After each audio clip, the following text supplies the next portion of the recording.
दोस्तों आज मैं आपको समझाऊंगा कि किस तरीके से जो आपके पास पैसा है ना उस पैसे की वैल्यू डेली चेंज होती है। और कमाल की बात है, आपको ये बात पता ही नहीं चल पाती कि मेरे पैसे की वैल्यू डेली चेंज हो रही है। मान लीजिए आपने 500 के नोट रखे हो अपनी जेब में और आज आपने रखे, 10 दिन बाद आप देखते हो तो 500 के 500 ही रहते हैं। क्या लगता है आपको कि ऐसा होता होगा? आंसर है इसका बहुत ही बड़े वाला नो। ये बात ध्यान रखिए, आपके पैसे की वैल्यू डेली चेंज होती है, ठीक है। अब बात आ जाती है, हमने रिलेशनशिप जानी लास्ट वीडियोस में कि निफ्टी के साथ में क्या होती है, बैंक निफ्टी के साथ क्या होती है, क्रूड ऑयल के साथ क्या होती है, कि हमारे पैसे की वैल्यू जो अप एंड डाउन होती है उसके पीछे के रीजन जाने। आज हम बात करेंगे कौन कौन से ऐसे इंटरनेशनल इवेंट हो सकते हैं या फिर जिन चीजों को हमें ध्यान रखना चाहिए कि भाई हमारे पैसे की वैल्यू गिर सकती है या फिर हमारे पैसे की वैल्यू बढ़ सकती है। अब काफी लोग यहाँ पे कंफ्यूज होंगे कि कैसे पता करें, तो मैं आपको कुछ बेसिक चीजें एक्सप्लेन कर देता हूं। देखिए, जब भी हम किसी देश के अंदर बात करते हैं, लाइक पैसे की जब बात की जाती है, तो पैसे का मैटर आते ही माइंड में ये चीज आती है कि पैसे को ट्रेड किया जाता है टाइम से। और 98% लोग ऐसे होते हैं जो कि पैसे को ट्रेड करते हैं अपने टाइम से, कि भाई मेरा टाइम ले लो, मुझको पैसा दे दो। अब वो पैसा जब आ जाता है, आने के बाद में नेक्स्ट स्टेप होता है वो 98% लोगों का कि उसको हम रखेंगे बैंक के अंदर।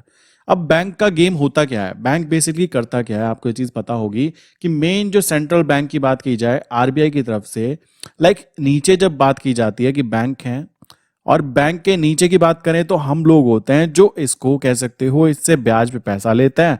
और पैसा लेने से क्या होता है, हम लोग इसको मनी को सर्कुलेट करते हैं, कॉमन सी बात है। तो आपको ये चीज ध्यान रखनी है कि जो इंटरेस्ट रेट होता है किसी भी देश के अंदर, अगर किसी गवर्नमेंट को लोगों के हाथ में पैसा देना होता है तो वो इंटरेस्ट रेट को, जो इंटरेस्ट रेट है उसको कम कर देता है, ठीक है।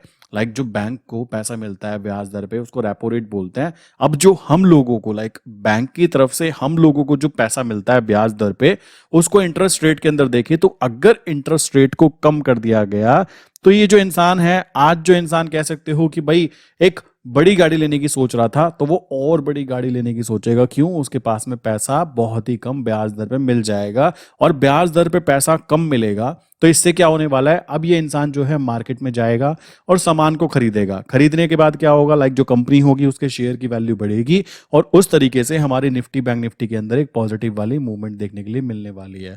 तो किसी देश की करेंसी को बढ़ाना या घटाना पता है किसके हाथ में होता है? वहां के सेंट्रल बैंक के हाथ में, जो कि गेम प्ले कर सकते हैं किस तरीके से, जब उनको लगता है कि भाई आप आम जनता के हाथ में पैसा होना चाहिए तो उस कंडीशन में वो इंटरेस्ट रेट को कम करते हैं। और जब उनको लोगों के हाथ से पैसा छीनना होता है कि भाई शांत रहो, शांत क्यों रखा जाता है? ताकि जो इन्फ्लेशन है ना उसको कंट्रोल किया जा सके। सोचो किसी के पास पैसे होंगे ही नहीं, मैं एग्जांपल के तौर पे बताता हूं कि मान लीजिए कोई 20 रुपए किलो वाली चीज है, ठीक है। सोचो सबके पास बहुत पैसा है, सबने लाइक सबके अकाउंट में 15-15 लाख रुपए आ गए। उस कंडीशन में ये 20 रुपए वाली चीज मान लीजिए कम है, तो एक इंसान बोलेगा कि भाई मैं 40 में लेने के लिए तैयार हूं इसी चीज को, दूसरा बोलेगा मैं 80 में लेने के लिए तैयार हूं, तीसरा बोलेगा मैं 100 में लेने के लिए तैयार हूं। क्यों? क्योंकि सबके पास पैसा अवेलेबल है। तो अगर ज्यादा लोगों के पास ज्यादा पैसा अवेलेबल हो जाएगा तो हमारा जो इन्फ्लेशन है जिसको महंगाई दर बोलते हैं वो आसमान छूना चालू कर देगा। तो उसको कंट्रोल करने के लिए आरबीआई क्या करता है, जो इंटरेस्ट रेट है उसको घटाता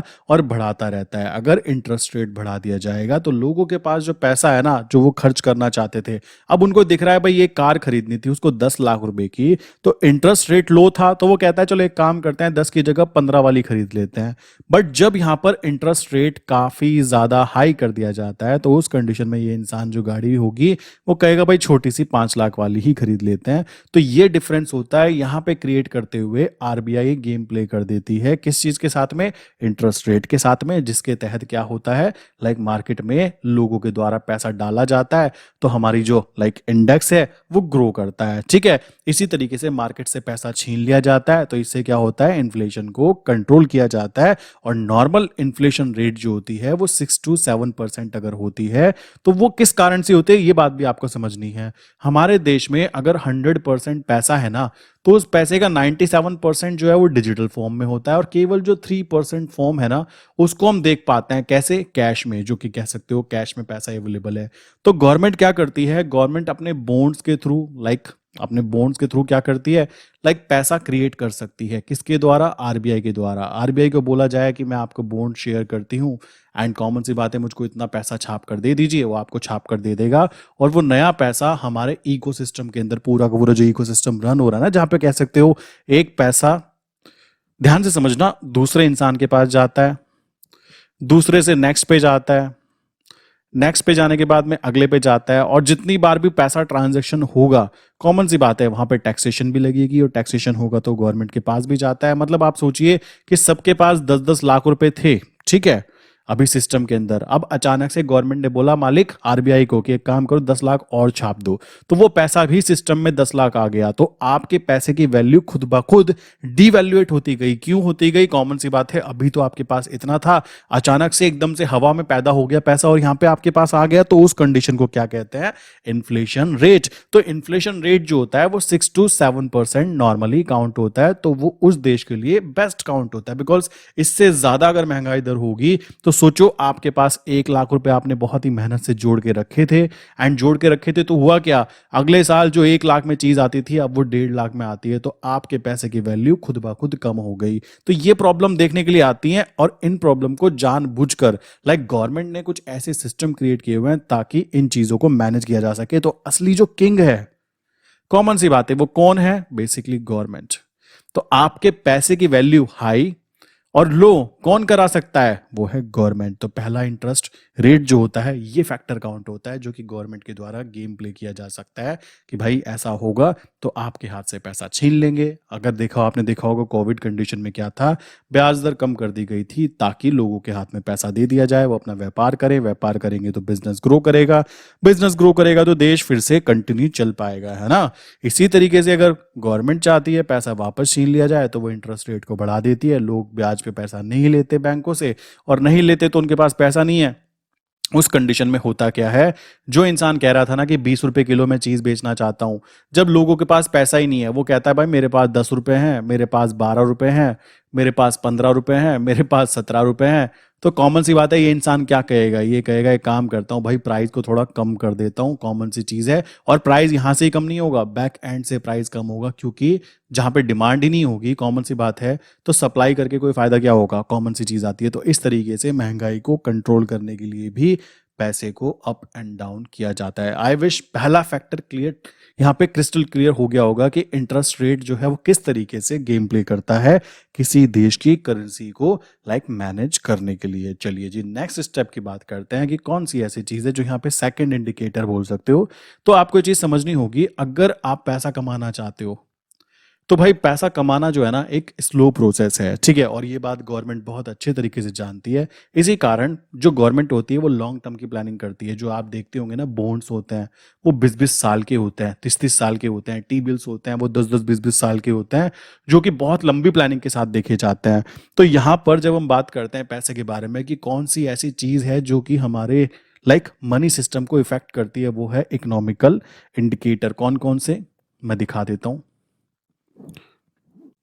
इकोनॉमिकल इंडिकेटर्स, अब समझिए कौन कौन से इंडिकेटर्स होते हैं। देखो आप कहोगे यार ये तो इकोनॉमिक्स की क्लास लग रही है, बट देखो पैसा कमाना है तो पैसे कमाने के लिए इकोनॉमिक्स को भी समझना बहुत ज़्यादा ज़रूरी है।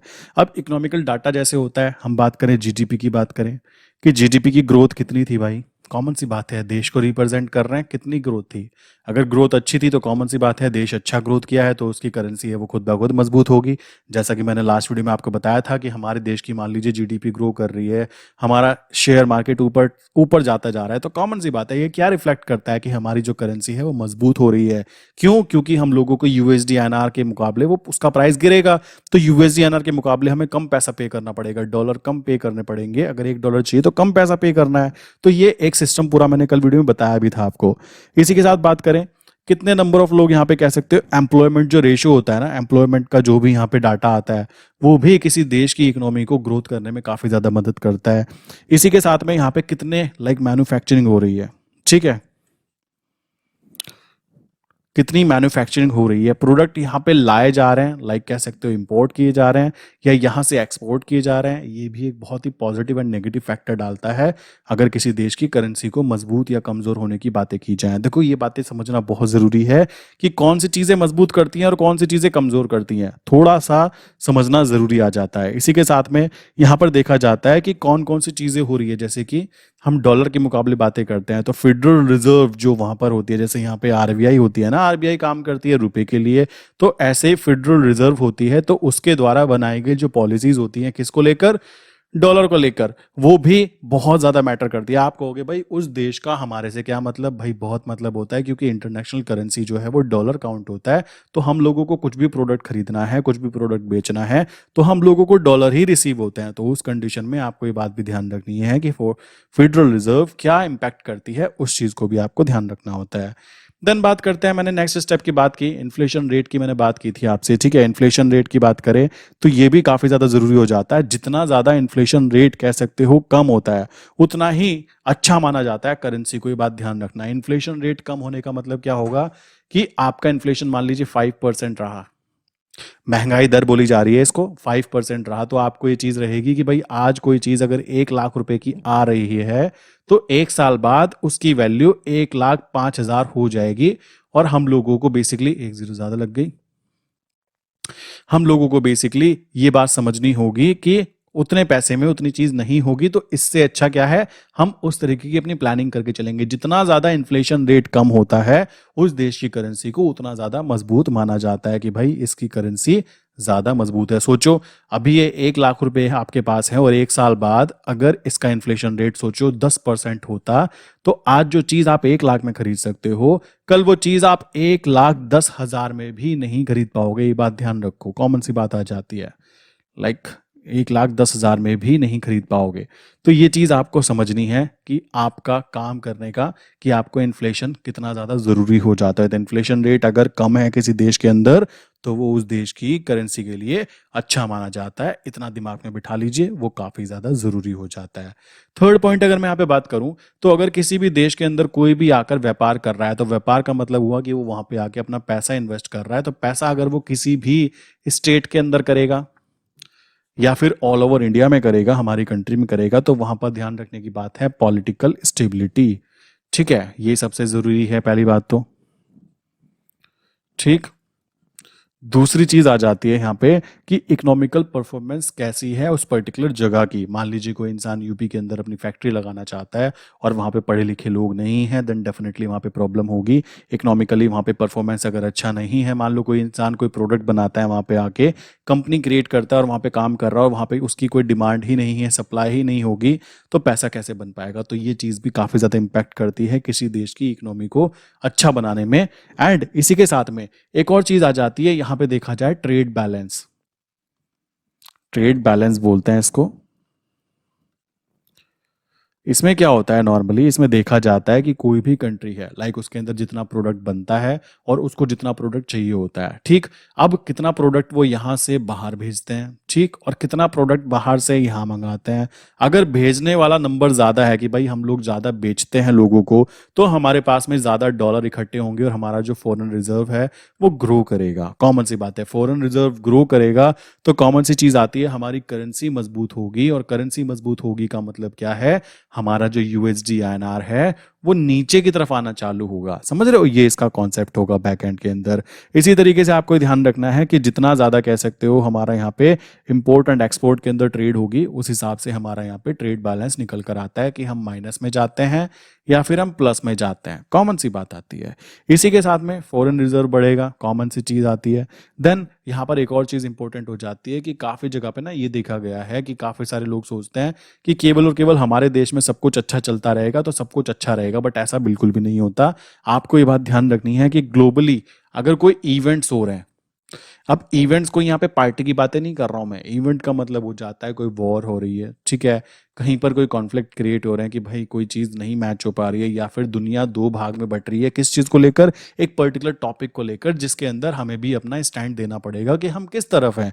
तो उस कंडीशन में भी काफ़ी प्रॉब्लम्स हो सकती है। मान लीजिए दो कंट्रीज आपस में बटी हुई हैं किसी टॉपिक को लेकर, तो कॉमन सी बात है, अगर यहाँ पर मान लीजिए यहाँ पर जो कंट्रीज है वो ऑयल प्रोवाइड करती हैं और हम लोगों को ऑयल मंगाना पड़ता है, तो उस कंडीशन में हो सकता है अगर हम इस पार्टी के बंदे हैं तो कॉमन सी बात है ये हमको महंगा ऑयल प्रोवाइड करे या फिर ना करे, जिसके कारण हमारी इकोनॉमिकल कंडीशन बिगड़ सकती है, हमारा मैन्युफैक्चरिंग जो हब बोल सकते हो वो चीज़ भी खराब हो सकती है। तो इस चीज़ को भी ध्यान रखना है कि अगर इंटरनेशनल लेवल पर कोई ग्लोबल इवेंट होता है तो हम किस तरीके से अपनी फॉरेन पॉलिसीज क्रिएट करेंगे, ये भी हमारी इकोनॉमी प्लस हमारे जो रुपए और डॉलर के बीच में रिलेशन है उसको काफ़ी ज़्यादा, बहुत ज़्यादा कह सकते हो इम्पैक्ट डालने वाली है। इस चीज़ को ध्यान रखना ज़रूरी हो जाता है। काफ़ी लोग सोचते हैं कि फॉरेन पॉलिसीज़ जो होती हैं लाइक कुछ नहीं होती, बट बहुत ज़्यादा ज़रूरी होती है कि किस तरीके से हम लोग अपने रिलेशन दूसरी कंट्रीज़ के साथ बनाकर रखते हैं।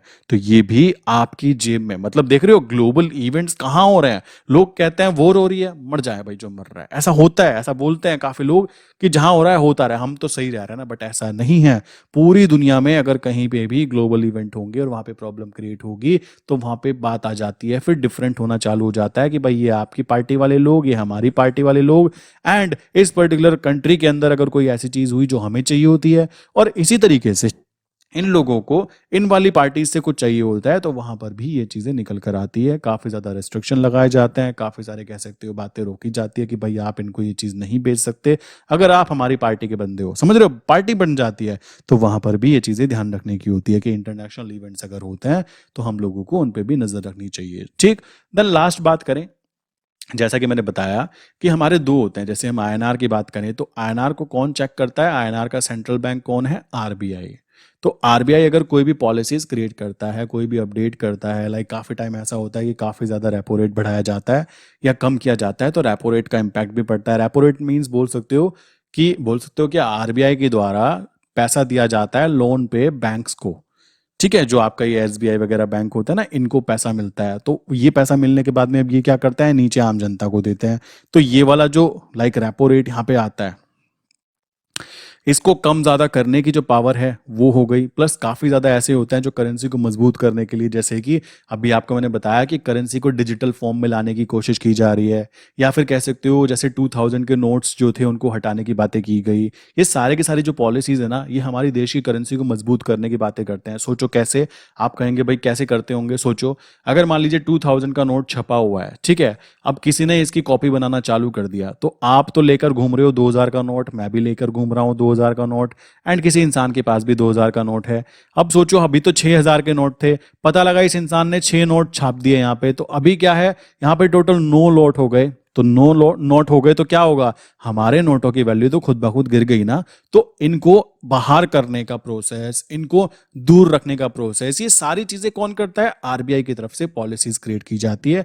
तो ये भी बहुत ज्यादा जरूरी है। इसी तरीके से इंडिया में तो हमारा आरबीआई हो गया। अगर हम बात करें डॉलर की, यूएसडी की बात करें, तो यहां पर फेडरल रिजर्व होता है जो कि अपनी करेंसी को मजबूत करने के लिए जितने भी लाइक कह सकते हो, जो भी इनके कह सकते हो ट्रिक्स होती हैं वो यूज की जाती है कि कैसे जाली करेंसी को बचाया जाए। अब वो कैसे बच सकता है, या तो डिजिटल करेंसी बना दी जाए, डिजिटल कॉन्ट्रैक्ट नोट्स बना दिए जाए, डिफरेंट डिफरेंट चीजें हो सकती है। ट्रांजैक्शन जितनी ज्यादा डिजिटल होगी उतना ज्यादा सेफ रहेगा, उतने उतने ज्यादा आपकी करेंसी की वैल्यू स्टेबल बनी रहेगी, समझ रहे हो। जितना ज्यादा पेपर करेंसी होगी और पेपर करेंसी छापी जाएगी, नकली करेंसी छापी जाएगी, तो आपकी मेन करेंसी की वैल्यू खुद ब खुद गिरती जाएगी। और ये बात ये लोग जानते हैं और ये इस चीज के ऊपर काफी ज्यादा एक्शंस लेते रहते हैं। आपने देखा भी होगा, अभी हमारे इंडिया के अंदर बात की जाए तो डिजिटल करेंसी की तरफ शिफ्ट करने के लिए पूरा का पूरा सिस्टम तैयार किया जा चुका है।